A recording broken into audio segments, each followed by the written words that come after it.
حضرت غوث پاک جیلانی رضی اللہ تعالی عنہ۔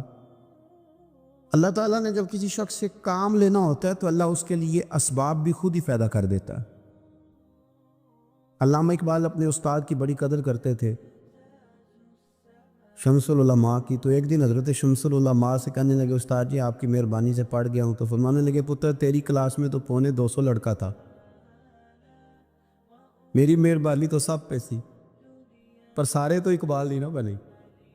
فرمانے لگے تیرے اندر بھی کوئی خوبی تھی، اس کی وجہ سے اللہ نے تجھے یہ اعزاز، کوئی چیز تیرے اندر۔ اللہ تعالیٰ جب کسی بندے کو نوازتا ہے نا تو بندہ بھی محنت کرتا ہے، لیکن اس کی محنت سے زیادہ اللہ کے فضل کا دخل ہوتا ہے۔ اور بندے کئی دفعہ کہنے لگ جاتے ہیں بڑی مشقت کی، بڑی محنت کی، کچھ بھی نہیں ہوتا، زیادہ اللہ کے فضل کا انحصار ہوتا ہے۔ آپ فرماتے ہیں کہ میں چھوٹا سا تھا، والد انتقال کر گئے، والدہ تھی میری اور ہم 2 بھائی تھے۔ فرماتے ہیں بچے کھیلنے کے لیے نکلے تو میں بھی ان کے پیچھے کھیلنے نکل گئی۔ ایک بیل بچوں کے قابو آ گیا، تو بچوں کے قابو کو چیز آ جائے تو پھر وہ اس کا جو حال ہوتا ہے وہ تو ہمیں پتہ ہی، ہم سارے بچے رہ چکے ہیں۔ تو کہتے ہیں وہ بیل قابو آ گیا، کوئی اس کے کان چھیڑتا، کوئی اس کی دم چھیڑتا، کوئی اس کے سینگ چھیڑتا، کوئی کسی جگہ سے اسے تنگ کرتا۔ مختلف بچے اس کو نا دم سے پکڑ کے ہلاتے، بیل بھاگتا۔ حضور غوث پاک فرماتے ہیں میں بھی آگے بڑھا، اور میں نے جب اس کی دم پکڑ کے ہلائی تو بیل نے میری طرف منہ کیا اور کہنے لگا عبد القادر تو نہ ایسے کر، بول کے کہنے لگا تو نہ ایسے کر، تجھے رب نے ان کاموں کے لیے پیدا نہیں فرمایا۔ آپ فرماتے ہیں مجھے اتنا خوف طاری ہوا، بیل کو بولتے دیکھا تھا پہلی دفعہ، بیل کو۔ اب میرے سنی کو بھی دلیلوں کی ضرورت ہوتی ہے نا، دلیل نہ دیں، کسی بزرگ کی بات سنائیں تو سنی بھی تھوڑا تھوڑا دائیں بائیں دیکھتا ہے۔ یہ شور ایسا ہوا ہے نا، پراپوگنڈا ایسا ہے۔ میں حدیث پاک سنا دیتا ہوں۔ رسول کریم صلی اللہ تعالیٰ علیہ وآلہ وسلم فرماتے ہیں ایک شخص نے بیل پہ سواری کرنی تھی۔ بیل سواری کے لیے نہیں پیدا کیا، سواری کے لیے اونٹ ہیں، کھچر ہیں، گھوڑے ہیں، گدھے ہیں، بیل کھیتی باڑی کے لیے۔ اس شخص نے جب بیل پہ سواری کی تو بیل پیچھے مڑ کے دیکھنے لگا اور کہنے لگا یار تو بڑا بیوقوف، بول کے کہنے لگا مجھے اللہ نے سواری کے لیے نہیں پیدا کیا، میرے سے وہ کام لے جس لیے میں پیدا کیا گیا ہوں۔ تو بندہ ڈر گیا، کہنے لگا بڑی حیرانگی والی بات نہیں کہ بیل بولتا ہے۔ تو بیل پھر بول پڑا، کہنے لگا اس سے بھی زیادہ حیرانگی والی بات ہے۔ اس نے کہا وہ کیا؟ کہنے لگے مدینے میں نبی پاک آ گئے ہیں اور تو نے ابھی تک کلمہ ہی نہیں پڑھا، یہ اس سے بھی زیادہ حیرانگی والی بات ہے۔ جامع المعجزات میں حدیث موجود ہے، حضور آ گیا اور تو نے کلمہ ہی نہیں پڑھا۔ وہ شخص کہتا ہے میں سر پش دوڑا، جب آ کے سامنے کھڑا ہوا تو حضور مسکرائے، فرمایا آجا پڑھ لے کلمہ، مجھے پتا ہے تجھے کس نے بھیجا ہے۔ اللہ والوں کی باتیں مان لیا کریں۔ میں بڑی ذمہ داری سے کہتا ہوں رب کریم کے کوئی بندوں کی بات کتاب و سنت کے خلاف نہیں ہوتی، وہی تو کتاب و سنت آگے پہنچانے والے ہوتے۔ تو حضور غوث پاک فرماتے ہیں میں وہ ڈر کے گھر آیا، جب گھر پہنچا تو میرے کانوں میں آواز آ رہی تھی لبیک اللہم لبیک لبیک لا شریک لک لبیک۔ فرماتے ہیں میں چھت پہ چڑھا اور میں نے جیلان میں اپنی چھت پہ کھڑے ہو کے دیکھا، تم حج کے دن تھے، میری سیدھی نظر میدان عرفات پہ گئی، تو میدان عرفات میں بیٹھ کے لبیک لبیک پڑھ رہے تھے۔ پہلے میں وہاں سے ڈر کے آیا، پھر چھت سے ڈر کے نیچے اترا، ماں کو ساری بات بتائی۔ تو کہتے ہیں میری ماں کہنے لگی بیٹے جب تو پیدا ہونے والا تھا تو مجھے بڑی بشارتیں ملتی۔ فرماتے ہیں ماں نے نا کھولا بکسا صندوق تو 80 دینار نکالے۔ فرمایا پتر تم 2 بھائی ہو اور تمہارا باپ کل جاگیری 80 دینار چھوڑ گیا، 80 40 تمہارے 40 تمہارے بھائی کی۔ فرمایا بیٹا ایک بات کا خیال رکھنا، میں عورت ہوں، تمہارا باپ کوئی نہیں، بھائی چھوٹا ہے، میں پیچھے نہیں آ سکتا، یہ 40 دینار لے جا اور جا بغداد چلا جا، جا کے تعلیم حاصل کر۔ بیٹے میں پہنچ نہیں سکتی، خیال رکھنا۔ غوث پاک فرماتے ہیں 12 سال میں نے تعلیم حاصل کی یارو، میں نے پتے بھی کھائے، اور خود آپ کا فرمان موجود ہے، فرماتے ہیں ایسی سختیاں بھی دیکھیں، ایسی سختیاں بھی دیکھیں کہ پتھروں اور پہاڑوں پہ گزرتی تو شاید پگھل جاتے، لیکن میں نے اپنے نبی کا دین پڑھا۔ اب تو پیر کے گھر میں جو پیدا ہوتا ہے وہ علم لدنی والا ہوتا ہے، تے صاحب دا پتر ہے، او خدا کے بندے صبر کر. اگر غوث پاک حسنی حسینی سید ہو کے باقاعدہ پھٹی پہ بیٹھ کے پڑھتے، تو کس پیر کا مرید ہو گیا جسے علم ہی کوئی نہیں، جو جاہل آدمی ہے؟ یہ ضروری ہے، علوم دینیاں ضروری ہیں، اس کے بغیر کام نہیں چلتا. اور غوث پاک رضی اللہ تعالیٰ عنہ کی آپ پوری زندگی پڑھ کے دیکھ لیں. غوث پاک تمام اولیاء کے امام ہیں ساری زندگی. غوث اعظم سے کسی نے پوچھا آپ نے سب سے زیادہ دین کا کام کس طرح کیا، تو فرماتے ہیں تقریر کے ذریعے. ایک آدمی سے حضور غوث پاک ناراض ہو گئے، ایک شخص سے نکل جا میرے آستانے سے. دعا منگیا کرو سنگیو، کتے مرشد نہ رس جاؤ، کہ جنہ دے پیر رس جانتے وہ جیوندے بھی وہ مرے ہی رہن. چل دوڑ جا، نکل جا. وہ کہتے ہیں میں 300 ولی کے پاس گیا، 300 ہر ایک سے کہا میرے لیے دعا کرو. تو وہ کہنے لگے جسے عبد القادر دھتکار دے، اس کو کوئی سینے سے لگا سکتا؟ چل واپس چلا جا. آ کے قدموں میں بیٹھ گیا، کہنے لگا سونے معاف کر دے. فرمانے لگے تو نے دیر کر دیا، میں تو کب سے معاف کیے بیٹھا ہوں، تو نے دیر کی آنے میں تو رسول اللہ کا غلام ہوں، اور حضور نے معاف کرنا سکھایا. ہمیں کہا گیا تھا رو، لیکن رونا اللہ رسول کے لیے. ایک تو بندوں کے لیے نہیں رونا، اور ایک بندوں کے سامنے نہیں رونا. رونا ہے تو اللہ کے لیے، اس کے محبوب کی محبت کے لیے. اور چونکہ یہ معاملہ ہی اللہ رسول کے ساتھ ہے تو پھر بندوں کے سامنے کیا رونا. جب ان کے لیے رونا ہے تو پھر ان کی بارگاہ میں رونا ہے. اگر کبھی رونا آئے اس کے لیے تنہائی کا انتخاب کرے، مجموعوں میں نہیں. ایک بندے کو حضرت عمر نے مجمع میں روتا دیکھا تو فرمایا یہ کام تو اکیلے میں کرتا، تیرے لیے برکت والا ہوتا. میرے عزیز، اگر انسان کو یہ سعادت مندی نصیب ہو جائے، وہ کبھی اپنے مالک کے خوف سے رو پڑے، کبھی اس کی محبت میں رو پڑے. مجھے بتائیں نا، بچہ جب رو ہی پڑتا ہے تو پھر اماں سارے کام چھوڑ کے متوجہ ہو جاتی. لوگ کہتے ہیں وہ میرے پاس آیا تھا تو بس رو ہی پڑا تھا، تو پھر میں کیا کرتا؟ وہ رو ہی پڑا ہے تو معاملہ ختم ہو گیا. بچے کی شدید غلطی پر اسے ڈانٹا تھا، پر وہ رو پڑا، نرم ہو گیا دل ماں کا، باپ کا، چچا کا، بڑوں کا، چونکہ وہ رو پڑا ہے. عزیز بھائی، جب تو بھی رب کی بارگاہ میں رو ہی پڑے گا نا، جب تو اس کی خشیت سے ٹوٹ ہی جائے گا، جب اس کے حضور آ کے عرض کرے گا نا مالک میں کہاں جاؤں تیری بارگاہ میں نہ ہوں، کہاں جاؤں. قرآن مجید سورہ توبہ میں ارشاد فرماتا ہے فَلْيَضْحَكُوا قَلِيلًا وَلْيَبْكُوا كَثِيرًا. فرمایا انہیں چاہیے تھا کہ تھوڑا ہنستے، وَلْيَبْكُوا كَثِيرًا اور زیادہ روتے. چاہیے تھا کہ ہنسنا کم کرتے، رونا زیادہ کرتے. لیکن ہمارے ہاں بات بات پہ ہنسنا، مذاق بنانا، مذاق اڑانا، نتیجہ کیا ہے؟ حضور علیہ السلام نے فرمایا بہت زیادہ ہنسنا دلوں کو مردہ کرتا. انسان روئے، اس کے آنسو نکلے اللہ کے لیے، اس کے محبوب کی محبت کے لیے.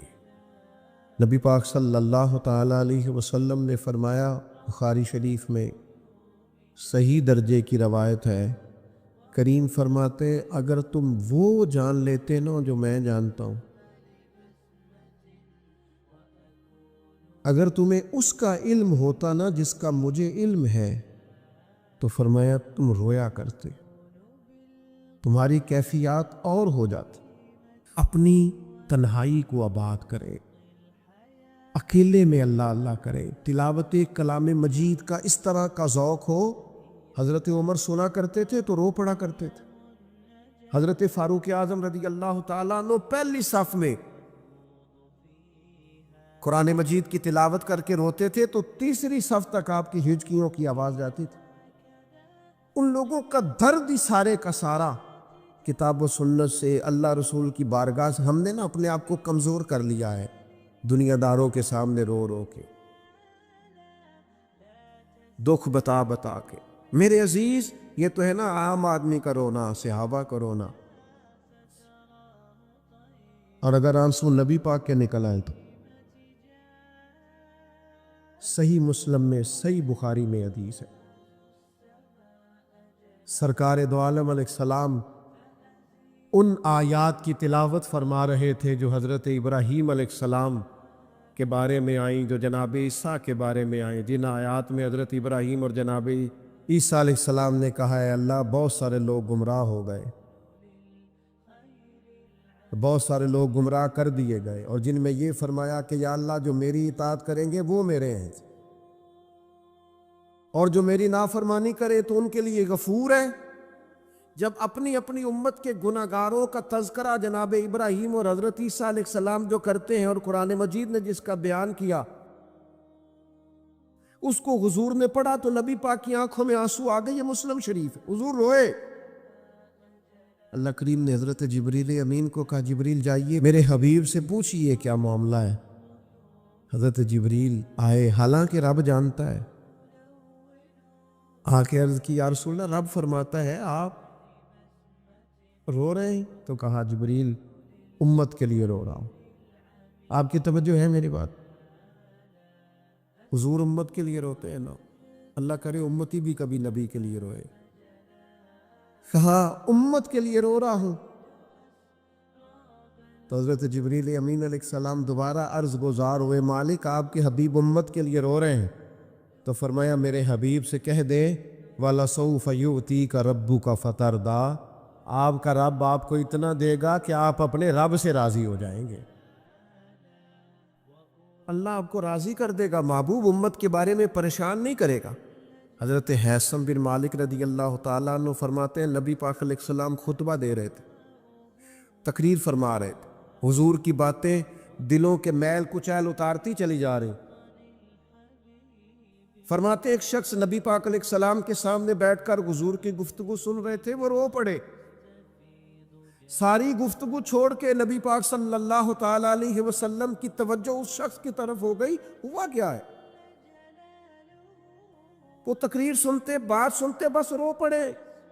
تو نبی پاک علیہ السلام فرمانے لگے آج اگر وہ سارے مومن بھی یہاں موجود ہوتے جن کے گناہ پہاڑوں کے برابر وزنی ہوتے تو اس ایک بندے کے رونے کی وجہ سے اللہ سب کی بخشش فرما دیتا ہو۔ اور نبی پاک علیہ السلام فرمانے لگے یہ رویا ہے تو اس کے رونے پر فرشتے بھی روئے ہیں، اور فرشتے دعا کر رہے ہیں کہ اے اللہ یہ جو نہیں روتے نا ان کے حق میں ان کی سفارش قبول کر لے جو تیری بارگاہ میں روتے ہیں، جو تیرے حضور عرض گزار ہوتے ہیں ان کی سفارش قبول کر لے، ان کے حق میں قبول کر لے۔ بعض بندے رٹیاں رٹائیاں دعاواں کرتے ہیں، بس وہ ٹھیک ہے ہاتھ اٹھا دیے جو مولانا صاحب کہیں گے ہم بھی، وہ بڑے محب ہو کے دعا کرتے تھے۔ کسی نے ان سے کہا حضرت اتنی للہیت سے اور اتنی محویت سے اور اتنے ذوق سے دعا کیسے؟ فرمانے لگے میں نے اپنی بیوی سے طریقہ سیکھا ہے۔ کہتے بیوی سے سیکھا ہے دعا مانگنے کا طریقہ۔ حضرت وہ کیسے؟ فرمانے لگے اسے کوئی کام تھا مجھ سے، کوئی گھر کا خرچہ تھا، اس نے بتایا خرچہ، میں نے اسے کہا ابھی میرے پاس پیسے نہیں ہیں، آتے ہیں تو دوں گا۔ 2-4 دنوں کے بعد پھر اس نے کہا، میں نے کہا تھا گھر کے خرچے کے لیے کچھ پیسے، تو فرماتے ہیں میں نے کہا ابھی میرے پاس نہیں ہے، آتا ہوں تو دیتا۔ عورتوں کی عادت ہوتی ہے بار بار یاد کرانا، کہتے اس نے پھر یاد کرایا، وہ میں نے گزارش کی تھی کچھ پیسے چاہیے، فرماتے مجھے غصہ آ گیا، میں نے کہا تو کیا روز ایک ہی بات کرتی ہے، تجھے کہا ہے نا ابھی پیسے نہیں ہیں، آتے ہیں تو دے دوں گا۔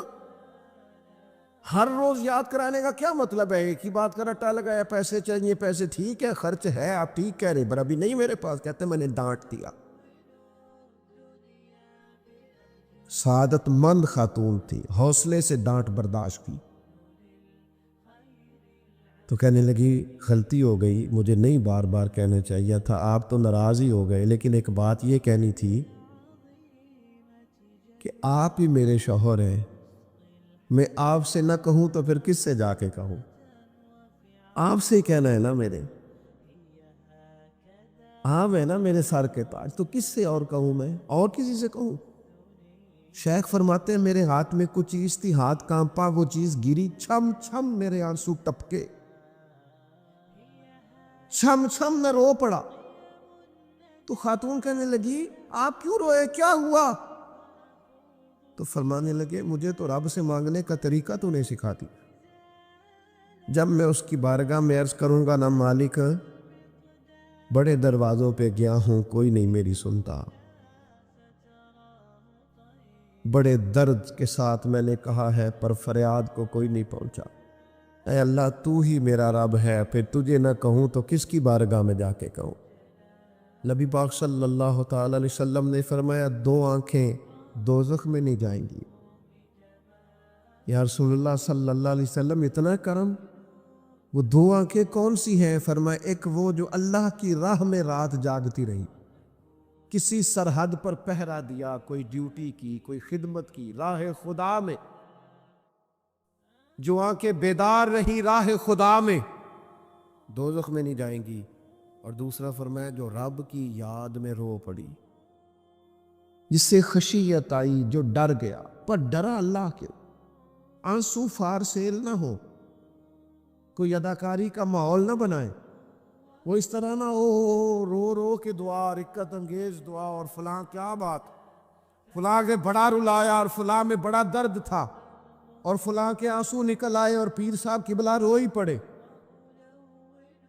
فارسیل نہ ہو چیزیں، اداکاری نہ ہو، اس کی طبیعت پر پورا اثر ہو۔ اور جب خشیت کے ساتھ وجود کانپتا ہے، وہ کسی نے کہا تھا کہ آنسو قربت کا سبب ہوتے، جب آپ کی روح کسی کی روح سے ملتی ہے تب آنسو نکلتے، جب تو اللہ سے پورا جڑ جاتا ہے نا، جب رسول کائنات کی بارگاہ سے تیری پوری توجہ لگ جاتی ہے، پھر آنسو بن کر دل تے پہاڑ پوے جس ویلے ادو پہاڑ بناون اکھیاں، تے بے درداں محبوباں دے سارے ناز اٹھاون اکھیاں۔ تمہیں پتہ ہے فلسطین کی بیٹیاں بھی سیدہ خدیجۃ الکبریٰ کی بیٹیاں ہیں، وہ مومنوں کی مائیں ہیں تو ان کی بھی تو مائیں ہیں نا، فلسطین کی بہنیں بھی صبح قیامت حضرت فاطمہ کے پلو میں پناہ لے گی۔ نبی پاک صلی اللہ تعالی علیہ وسلم نے فرمایا من اذا مسلمن فقد اذانی، میں کیسے وہ بات آپ کے دلوں تک اتاروں کہ حضور نے فرمایا جب میرے مسلمان کو تکلیف ہوتی ہے تو مجھے تکلیف ہوتی، مجھے درد ہوتا ہے۔ اس رسول کی امت جو کافروں کی رسیاں زور سے باندھی جائیں تو حضور فرمائیں ڈھیلی کر دو، یہ ہائے ہائے کرتے ہو تو مجھے نیند نہیں آتی۔ اگر بدر میں قیدی بنا کے لایا گیا کافر ہائے ہائے کرے تو حضور کو نیند نہیں آتی، تو مجھے بتاؤ کہ فلسطین کی بیٹیاں ہائے ہائے کرتی ہیں تو گنبد خضرا میں محبوب کو آرام ہے؟ میرے عزیز بے حسی کی زندگی، چھوٹے موٹے بیانات، تو بھی کہہ دے تو بھی کہہ دے، تھوڑا سا فلانے کا بیان نہیں آیا، کیا کرنا ہے بیان دے کے، کیا بات کرنی ہے تذکرہ کر کے؟ دوستو آؤ رو کے دیکھ لیا ساری دنیا کے سامنے، کچھ رب کے سامنے رو کے نہ دیکھ لیں۔ اب اسے کہیں نا، اب حضور کی بارگاہ میں عرض کر کے نہ دیکھ لے کہ تجھ سے فریاد ہے اے گنبد خضرا والے، اب کعبے والوں کو ستاتے ہیں کلیسا والے، اور کی اگر تو نے دل مسلم کی دل جوئی نہیں، پھر ہمیں تانا دیں گے بت کے مسلم کا خدا کوئی نہیں۔ اب اللہ رسول کی بارگاہ کی طرف رجوع نہ کر لیں، اب چھوڑ نہ دیں سیاستدانوں کے گلے، اب چھوڑ نہ دیں دنیا اقوام متحدہ کی بات اور سلامتی کونسل کی بات، اب اپنے اللہ کی جانب رجوع نہ کریں۔ دیکھو نا نبی پاک صلی اللہ تعالی علیہ وسلم نے ہمیں فرمایا تمہارے آنسو قدر والے ہیں، رب رسول کی بارگاہ میں بہانا، ان کو ضائع نہ کرنا۔ عزیز بھائیو، یہ آنسو جو اللہ رسول کی بارگاہ کی طرف بہتے ہیں، یہ اللہ کی رحمت کو متوجہ کرتے، یہ مالک کریم کے کرم کو مائل کرتے، ہمارا مسلح آباد ہونا چاہیے. وہ مجھے ایک دوست کہنے لگے صرف دعا کریں فلسطین کے لیے. آپ نے کہا جم کے دعا کریں. صرف دعا کرنے سے کیا ہوتا ہے؟ میں نے کہا دعا کرنے سے پہاڑ ہل جاتے ہیں اپنی جگہ سے. میرے رسول پاک رات کو دعا کریں تو صبح فاروق اعظم جیسے لوگ آ جاتے ہیں دین اسلام.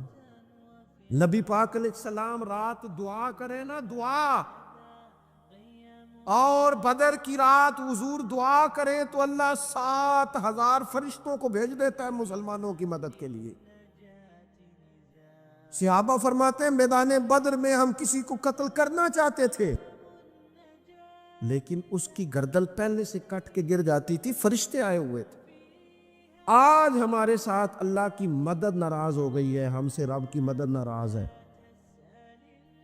ہماری مجموعی غلطیاں، قومی کوتاہیاں، بددیانتیاں، رشوت خوریاں، ہمارے جھوٹ، ہماری بد اخلاقیاں، مجموعی طور پر سوسائٹی کی مادہ پرستی،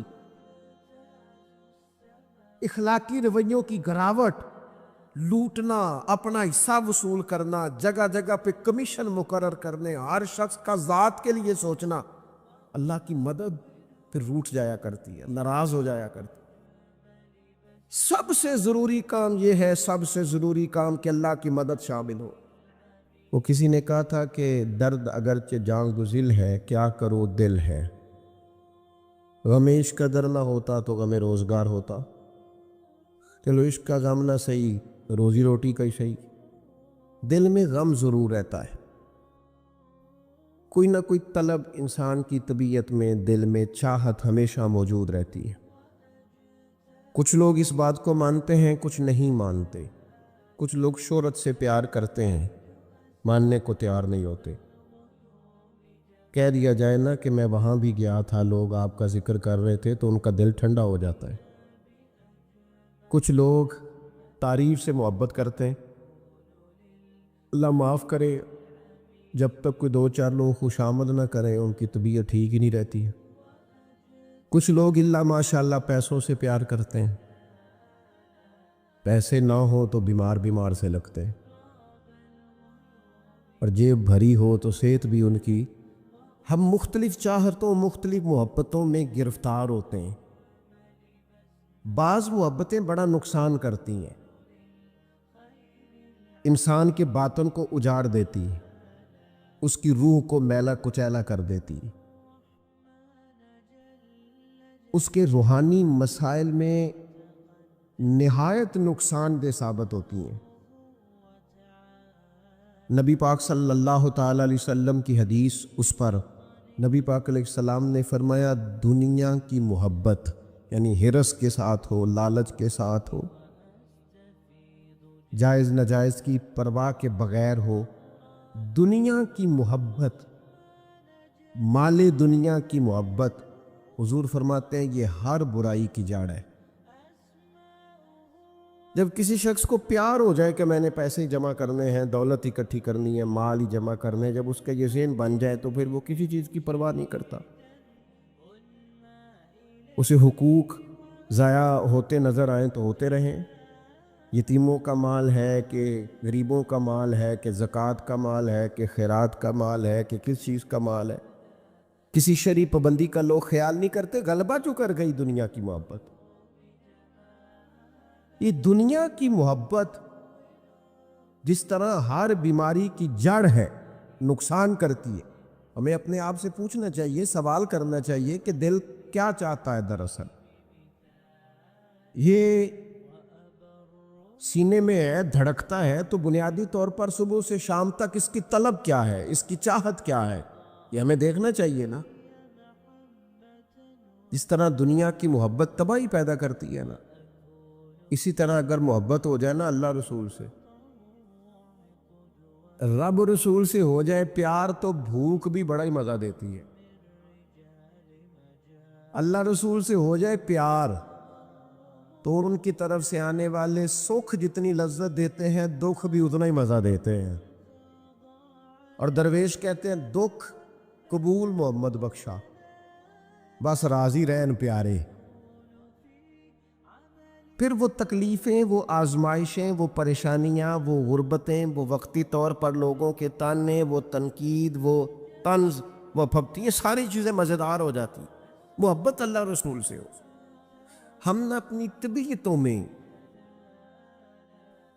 چاہت کی، رب رسول کی محبت کی وہ خاص لذت نہیں پیدا کرتے جو ہونی چاہیے۔ محافل بھی ہوتی ہیں، روزے بھی آتے ہیں، حج بھی ہوتے ہیں، عمرے بھی ہوتے ہیں، لیکن حج عمرہ اللہ رسول کے لیے ہے کہ فوٹو کے لیے؟ محفل اللہ رسول کے لیے یا فرنٹ سیٹ کے لیے؟ رب رسول کی تعریف ہوگی یا 15-20 لوگوں کی لسٹ پہلے پڑھ کے سنائی جائے گی کہ فلانا بھی مہمان خصوصی ہے، فلانے کی زیر نگرانی ہے، فلانا بھی آیا ہے، فلانے بھی کہا تھا کہ ذرا بھائی، جب تک اس میں غلبہ، یہ ایک بڑی سادی سی بات ہے اور یہ اہم سبق ہے، دل سے پوچھ لیں پیار کسے کرتا ہے؟ اور کسی بندے کو دھوکہ دیا جا سکتا ہے، کسی کو اپنی باتوں سے متاثر کیا جا سکتا ہے، کسی آدمی کو دکھایا کچھ، بتایا کچھ جا سکتا ہے، کچھ چھپایا جا سکتا ہے۔ حضور علیہ الصلوۃ والسلام فرماتے ہیں رب نہ تمہارا چہرہ دیکھتا ہے، نہ تمہاری جیب دیکھتا ہے، مالک تو جب دیکھتا ہے تمہارا دل ہی دیکھتا ہے۔ تو دل کی کیفیت اللہ کو پتہ ہے۔ دل بے چین اس لیے رہتے ہیں کہ یہ جو پیاس اور جو طلب کرتے ہیں وہ ہم انہیں پہنچاتے نہیں۔ دل بے قرار اس لیے رہتے ہیں کہ یہ رب رسول کی محبت سے ٹھنڈے ہوں، ہم ادھر ادھر کی چاہتے لیے پھرتے ہیں۔ ان کے اندر بے قراری اس لیے ہے کہ ہم نے امیدیں لوگوں سے وابستہ کر لی ہیں، جو لوگوں سے نہیں کرنی چاہیے تھی، اللہ رسول سے کرنی چاہیے۔ ہم نے اسباب کو اختیار کرنا ہے، بھروسہ اسباب پر نہیں، بھروسہ تو اللہ تعالیٰ پہ کرنا ہے۔ تو جب تک دیکھیں نا قرآن مجید نے کیا کہا، قرآن مجید نے کہا والذین آمنوا اشد حبا للہ، فرمایا وہ لوگ جو ایمان لے آئے وہ اپنے رب سے شدید محبت کرتے،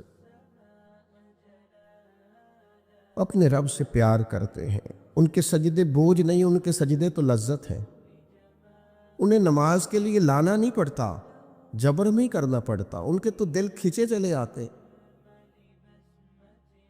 ان کو تو پیار ہو گیا، رات ساری بیت گئی اور ایک سجدہ بھی مکمل نہ ہوا۔ وہ تو مال چونکہ اللہ نے دیا ہے تو راہ خدا میں خرچ کرتے وقت ان کی طبیعت کسی قسم کا تکلف نہیں محسوس کرتی، کوئی بوجھ نہیں محسوس کرتی، چونکہ وہ ہر چیز سے بڑھ کر اللہ رسول سے پیار کرتے ہیں، تو یہ چیزیں ان کے سامنے کبھی بھی رکاوٹ نہیں بنتی۔